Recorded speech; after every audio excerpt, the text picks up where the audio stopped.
Bir zamanlar yemyeşil ormanlarla çevrili, rengarenk çiçeklerin süslediği küçük bir kasaba vardı. Bu kasabanın en meraklı çocuğu 10 yaşındaki Ela'ydı. Ela her gün ormanda dolaşır, yeni şeyler keşfetmeye bayılırdı. Ancak ormanda bir yer vardı ki kimse oraya gitmeye cesaret edemezdi. Oranın adı eski taş duvar idi. Bu taş duvarın ardında ne olduğunu kimse bilmiyordu.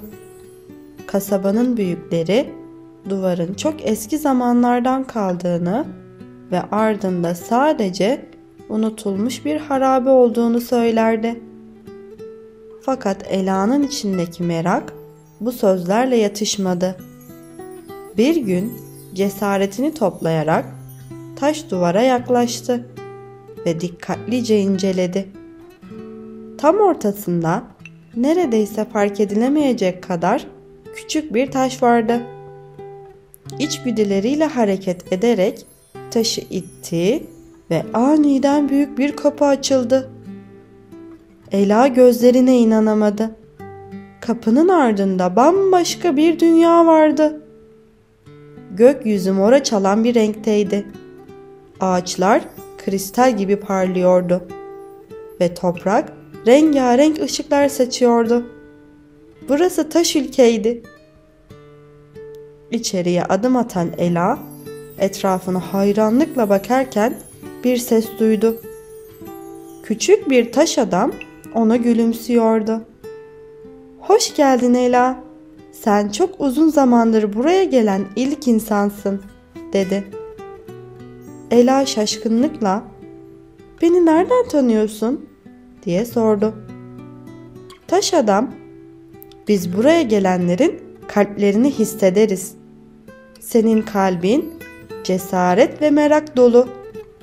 Bu yüzden buraya ulaşabildin," diye yanıtladı.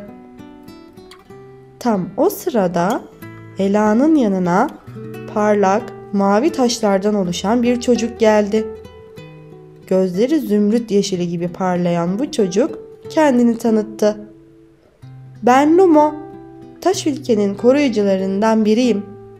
Buraya kadar gelmeyi başardığına göre birlikte büyük bir maceraya atılabiliriz," dedi. Ela ve Lumo taş ülkeyi keşfetmeye başladılar. Kristal ağaçların arasında saklanan ışık böceklerini izlediler. Konuşan kuşlarla sohbet ettiler ve gökyüzüne kadar uzanan mermer kulelerin üstüne tırmandılar. Taş ülke rengarenk ve büyülü bir yerdi. Ama aynı zamanda büyük bir tehlikeyle karşı karşıyaydı. Ülkenin kalbindeki ışık taşı onu saran karanlık gölge yüzünden gücünü kaybediyordu. "Bu gölgeyi nasıl durdurabiliriz?" diye sordu Ela. Lumo derin bir nefes alarak "Gölge karanlık mağarada yaşıyor ve giderek büyüyor. Onu durduramazsak tüm taş ülke yok olacak," dedi. Ela ve Lumo tehlikeli yolculuklarına başladılar. Yol boyunca dev kristallerin içinden geçtiler. Işıldayan nehirleri aştılar ve konuşan kelebeklerden yardım aldılar. Gizemli bir köprüde yalnızca doğru bilmeceleri çözerek geçebileceğini öğrendiler. Lumo eski yazıtlardan bir bilmece okudu. "İki kardeş bir arada. Biri ışık, biri karanlık. Biri doğarken diğeri kaybolur. Bu nedir?" Ela biraz düşündü ve "Güneş ve ay," diye bağırdı. Bir anda köprü parladı ve güvenle karşıya geçmelerine izin verdi. Ancak mağaranın girişine vardıklarında büyük bir sürprizle karşılaştılar. Gölgenin koruyucusu olan taş canavar yollarını kapatmıştı. Vücudu dev gibi taşlardan oluşan bu yaratık gözlerini parlayan kızıl ışıkla Ela ve Lumo'ya dikmişti. Ela ve Lumo cesurca ilerledi.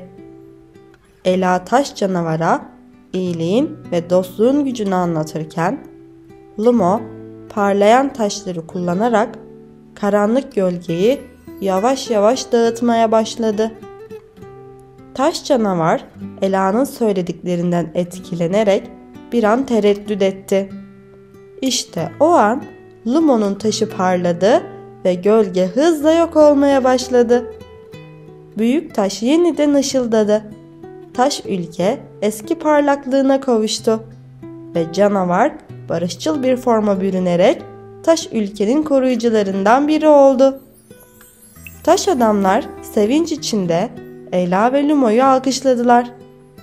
"Siz gerçek kahramanlarsınız," dediler. Ela ve Lumo birbirlerine gülümseyerek baktılar. Artık ayrılma vakti gelmişti. Lumo ona elindeki küçük ışık taşını uzatarak "Bunu her zaman yanında taşı.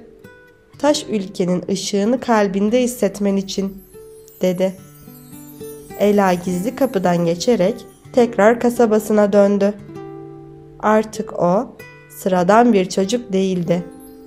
Bir maceranın kahramanıydı.